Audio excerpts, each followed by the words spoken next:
But when the diagnosis for the cancer came, I don't know, all of a sudden a warrior awokened in me. And all of a sudden the future was clear. Wow. Hi and welcome to Lead Well. Welcome to this week's Lead Well podcast. Today I have a very interesting guest with me, and that is Letitia Blanker. We met in one of my networks, and in there I asked the question, who would like to come to my podcast? And it was so great because you said, well, Christine, I would like to, but I'm not really sure whether I have enough to say. And that's where I said, well, absolutely. You're the right person to talk to. So, hi, Letitia. Great to have you. Thank you for having me. Thank you. So the first question, and we had this little discussion in the beginning. So let me ask this question again. How are you? I am. That's my usual answer if people ask that, because I find how are you too big of a question. So I think that most of the people that say to you how are you are not actually asking you how you are. They just say hi. But I receive as a question, how are you, is too big of a question to answer. Sometimes I have the time to explain to somebody for an hour and a half how I am, but most of the time there's not that much time. So I just say I am. Wow. And it's great that you are, because then we can have this conversation. Yes. And the very first thing that is very obvious about yourself, even now looking at you, is that you have told me that you always wear purple. Yes. How Yes. come?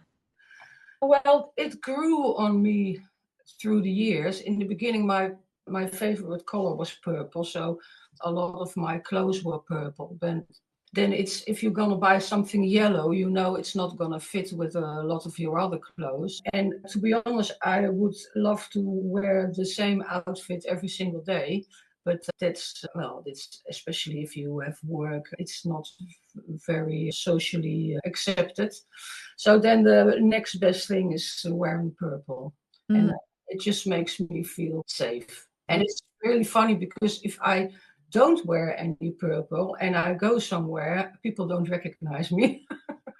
That's really funny. That's really funny. And on the other hand, now that you do wear purple, everyone recognizes you everywhere. Yeah, that's true. Yeah. If I go to an event where I meet a lot of people that I don't know, I just say, well, you'll recognize me because I'm the one in purple. And there's always other people that wear purple, but my glasses are purple and my shoes are purple and my nails are purple. So people will know it's me. Wow, that's interesting. That's interesting. And so when we had that conversation recently, it's where I got to know you like a tiny little bit, you told me about some difficulties that you're currently going through. Are you okay sharing those with our listeners? Yes, but that was also the reason why I wasn't really sure if my story was interesting enough to share on a podcast, because it's not a very happy story and it doesn't have a happy ending. But I think it's peculiar in a sense that I do not know a lot of people that have so many crises in so little time. 2 years ago, my dad had a brain, not a hemorrhage, but a brain cataract. And he changed from a really big tree of a man that couldn't be harmed in any way into a sickly plant that couldn't do a lot of good. And then when he came out of the hospital and the place that they took care of him for about 2 months, when he came back, that was the day that my partner from 20 years told me that he had fallen in love with somebody else. And that meant that I had to, well, of course, struggle with a broken heart, find people to buy the house that we were living, find a place for my parents to live. And the only thing that was keeping me going was my work. I really loved my work. But the fact that I was handling so many devastating things at the same time made that my dealing with people became a little bit more staccato, for lack of another word. I know how to behave socially, but in my core, I am a very abrupt and open and direct person. So that's what I became at my work. And well, not everybody was understanding. And on top of losing the support of my parents, losing my house, losing the love of my life, I lost my job. And so at my work, they said they couldn't see a future for me. Instead of supporting me, they thought it was a good idea to say goodbye. And then after a month after the official talk with my employer that they couldn't see a future for me, I discovered that I had breast cancer. So yeah, that was the last 2 years of my life. Wow. And I've survived. I mean, that might be the interesting thing about this story. The weird thing about breast cancer was that up until then, I felt like somebody in a box ring getting blow after blow after blow. And I was very worried that the next blow would knock me out completely and I would be knocked out on the floor, unable to stand up. But when the diagnosis for the cancer came, I don't know, all of a sudden a warrior awokened in me. And all of a sudden the future was clear. Wow. And because I lost the job and lost my house and lost my boyfriend, there wasn't any direction in my life. And I was struggling really hard to even find a reason to get up the next morning. And where the cancer could have easily been the last blow to knock me out, in this case, it did the opposite. And I suddenly had a reason to live, which was getting better. Where the day before the diagnosis, I had no idea what the future would bring or what I had to do when I was in the hospital. And I asked the nurse or the oncologist, could you give me a best case scenario and a worst case scenario? The future became clear because I had to get chemo and I would lose my hair and I would have to get surgery and I would have to get a radiation on my chest. And all of a sudden, I could look into the future for another year. Wow. Wow. So even if it was really devastating things happening, it gave you some structure. The cancer didn't feel devastating at the time at all. That was the weird thing. That was what the oncologist said to me as well. She said, I have a feeling that the news is not really sinking in. Do you realize what I'm telling you? And I said, yes, I do. And I can imagine that if you are in a loving relationship and you have a job that you like, then breast cancer can feel like it's the end of your life and it's really a big catastrophe. But in my case, my life was in shambles as it was. I mean, my relationship had stopped. I had to sell my dream house. I lost my job. And my life already was in shambles. And then when the diagnosis came, it didn't feel as something dramatic. It was just another thing on my pile. But this thing gave me purpose. So that was the difference. And I'm glad to say that I had my first yearly checkup a few weeks ago, and the cancer is gone. The complaints are not. I'm always saying cancer-free doesn't mean complaint-free, because I still have pain and my chest still is sore. And there's some irreputable damage that with the nerve endings and stuff like that. So it's not. It's the aftermath of the cancer is still there, but the cancer itself, the tumors are gone. And now with this, because you just said that this was at that point the purpose of your life. Now this purpose has gone, resolved. What keeps your life right now? What's your purpose right now? Well, it's a lot harder as well as compared to when I was in the treatment. Mm-hmm. I've had a talk about my oncologist with that they do warn you that there's a black hole after your treatments, because in the treatments you're in your adrenaline and you are well, a lot of the time you're not even knowing what's happening all around you. But then when the treatments are all done, then and especially for me, because it's like I've run a marathon and I look behind me and still my whole life is in shambles. Nothing has changed other than that I have discovered a strength in me which I didn't know that I had. So, but another thing that happened is because I felt I could need a little help battling all these dramas. I had a feeling that I was not dealing with them sufficiently, as in I still suffer from a broken heart, and it's 2.5 years ago now that he went.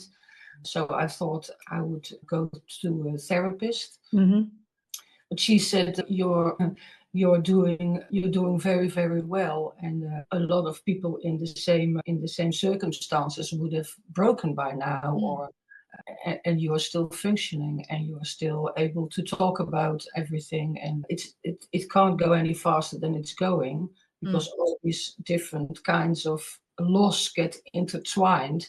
And well, if you've been with somebody for 20 years, you can't expect your heart to mend in 2 or 3 years. Yeah. So Especially when it comes as a surprise and you have no time yeah, actually prepare. I mean, we can never prepare. no, Wake up, but wow. And but you told me that you also have a plan. You have about this. yeah, You yeah. I have a plan or a dream. I don't know which of the two it will be, but thinking about what am I going to do with my life now, and coming across the fact that a lot of companies are not very enthusiastic hiring somebody who is 58. I was thinking about what kind of work could I do where my age will not be a problem, but maybe a positive thing. The weird thing is that I've done tests in my life. I don't know how you call them in English, to be honest, but they are tests that tell you which professions are suitable for you. And I did the first one when I was 13 in high school. And the outcome of the test was that I would be very suitable to become a funeral home owner, which everybody in the class thought was hilarious. That me, the class clown, was perfect to be a funeral home owner or a grief counselor or whatever. And the person that did the test in our class, he was very surprised, because he said, I never had that as an outcome. What did you do? As if I could do that on purpose. And then when I was 29, I did another one when I was sort of in between jobs or thinking about doing something else. And again, it said funeral home owner or something like that.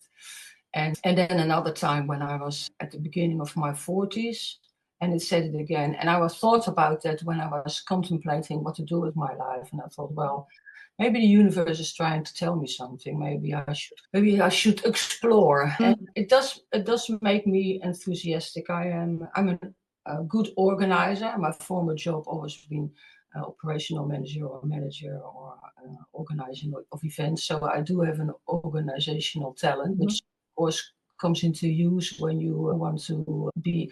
I'm trying to think of another name of funeral home owner, but I don't know what it's called in English. Uitvaartverzorger. It is in Dutch, but I don't know. Anyway, you know what I mean. Yeah. So, and then I'm very empathetic, so I think that's a good thing as well. I think I need a job that will give me some fulfillment, and I think it's a very grateful job to be able to help people in such a sad period in their lives. Yeah. And then the more I thought about it, the more I thought, well, but I want to be a different kind of the funerals that I visit. There's 9 out of 10 times there's this funeral person that is making a beautiful speech for the person that is in the coffin that he never met or never knew. And it's distilled from the conversations from the family. And I always think, oh, why is that guy doing the talking? Why isn't somebody in the family doing it? So I want to be the person behind the curtain. If I'm going to do this, I want to be the kind of person that's invisible during the service for the loved one, and I want the loved ones to make the goodbye service for the person they loved beautiful, in a sense that even if it's very sad or it's young people that died, that they can, when they think back, they think, oh, it was a beautiful day, and it was exactly the way he or she would have wanted, and we all played a part in it. Yeah. That's my dream anyway. Yeah. And I think it's an interesting branch because everything's changing. There's a lot of new green ways to dispose of your remains. In the Netherlands anyway, there are a lot of green cemeteries when there are no stones or whatever. Have a tree or a bush or whatever. Another thing that is changing is that I have a feeling that in the future there will be more planned deaths, in the sense that apart from euthanasia, what we see in the Netherlands is that more and more people, and it's not by the thousands, but more and more people leave life voluntarily before they get sick. And I don't want to call it suicide because it's older people. The last one that was famous was a former prime minister of the Netherlands, and I think he was 88 and his wife was 87. And they were just found dead in their beds. And there was a letter that said, our lives are complete. And we don't want to wait until life is unbearable. So I think that will be part of the future more. That's something that I think is a really interesting development as well. And of course, in the Netherlands, I'm sure as you have in Germany, there's the people that are old are getting more and more and more. It's a graying population, I think we call it. Yeah. And the branch of funerals is changing. And I think that's interesting to follow. And of course, another big reason is being 58 is a positive thing when it comes to organizing funerals, as opposed to in the corporate world where 58 is just too old for a lot of things. Yeah. Wow. I don't think that, but people think that. And I think it's also a more reasonable age than 13 when you first. Yeah, absolutely. Yeah. Wow. That's interesting. And then there is another thing that happened in your life that was quite a aha moment or a big change for you, was there? Yeah, but when I went into therapy to get some help with tackling all the grief that was pestering me, I was sent to a therapist that was specialized in neurodiversity. I had an inkling that I might be on the autistic spectrum. For example, me answering questions very literally and not being able to lie and being very direct and honest. I thought, well, maybe I'm in the spectrum and maybe I should learn to show more socially accepted behavior.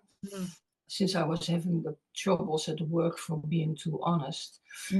And then I visited this specialized therapist, and about 15 minutes into the conversation, she said, well, I can clarify already that you are not in the autistic spectrum. And I thought, oh, okay, well, that's fast. And she said, but I think I do know what is the matter with you. Nothing is the matter with you, but you are gifted. And I'm pretty sure that you are highly gifted. I didn't know anything about it. I knew I was smart and I was clever. I never had any difficulties at school. Like I said, I was the school clown and I was rebellious. And in hindsight, I think I was bored. But I never went to university. I did gymnasium or atheneum or whatever. But I never went to college. I started working when I was really young. And I was living by myself when I was 19, and then, well, you need a salary. So, but long story short, she tested me and did an official IQ test, which was really fun to do, and it took about 3 hours or something. And then at the end of the test, she told me that I had an IQ of 154. So, but she said you're probably above 160 because of your brain. And still, these numbers didn't say that much to me. I knew it was high, but and then I did some more reading, and then I thought, I don't know, that was just it was mind blowing. Yeah. It was mind blowing to know that I had such a big mind. Yeah. And what has changed for you once you got to know that? Well, I have become a lot milder about myself. The fact that I'm always a little bit agitated and don't have a lot of patience, that was something that I didn't really like about myself. And now I know that that is something that I can't help. I have the feeling that everyone around me is moving in slow motion, and I'm on fast forward. So it makes, and a lot of things that happened when I was younger sort of fall into place and go like, oh yeah, well that sort of makes sense now. But it's a bit sad to know as well, because I mean it's never very useful to look back at the things that you could have done different. But if I would have known that I was this extremely intelligent when I was 18, I'm sure I would have made different choices. So it's both positive, and I think it's always positive to know yourself better, but it has a sad taste to it as well, because you're thinking about lost opportunities and what ifs. And what ifs are not very constructive, but I can't help having them anyway. Yeah. Yeah, that's also part of the brain being that fast. Yeah. Yeah. It interrogates. And wow.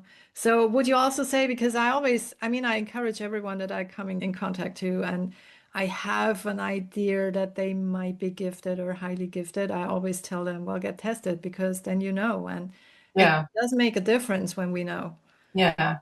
Yeah, it's, I don't know, it's sort of funny, because when my therapist suggested to get tested, I said, yeah, sure, let's do that. And she said, well, and then I could tell that she was hesitating. I said, well, why are you hesitating? She said, well, it's because of you, because of your chemo brain, we're not going to have a really good result.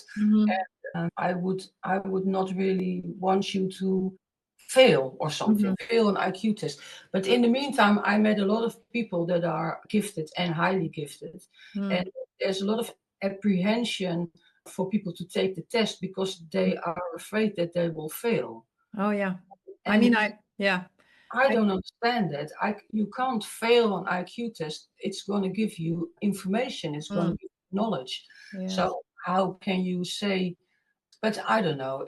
And it's not for everyone. I know, for example, that my sister, I'm pretty sure she's gifted as well. Might even be highly gifted, but she's got ADHD as well. Concentration span is really all over the place. And I'm pretty sure that if she would do an IQ test, that the results would be a lot lower than your actual thinking Yeah. capacity.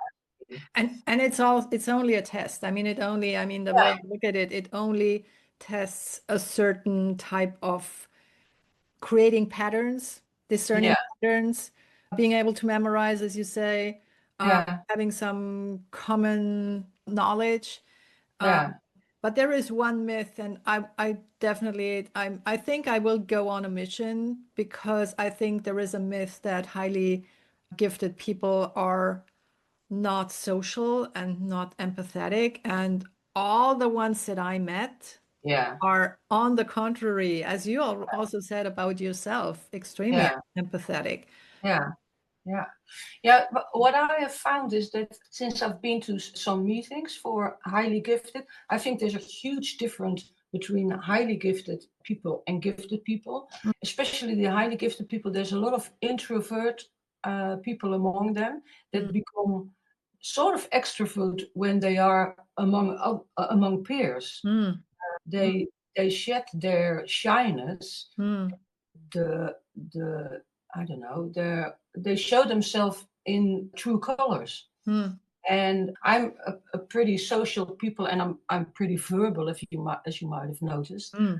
My parents were artists, and in my family, being different has always been, well, maybe not stimulated, but it has always been found normal. So a lot of people are raised, especially in the Netherlands, with behave yourself and don't make a disgrace and think about what the neighbors will say and stuff like that.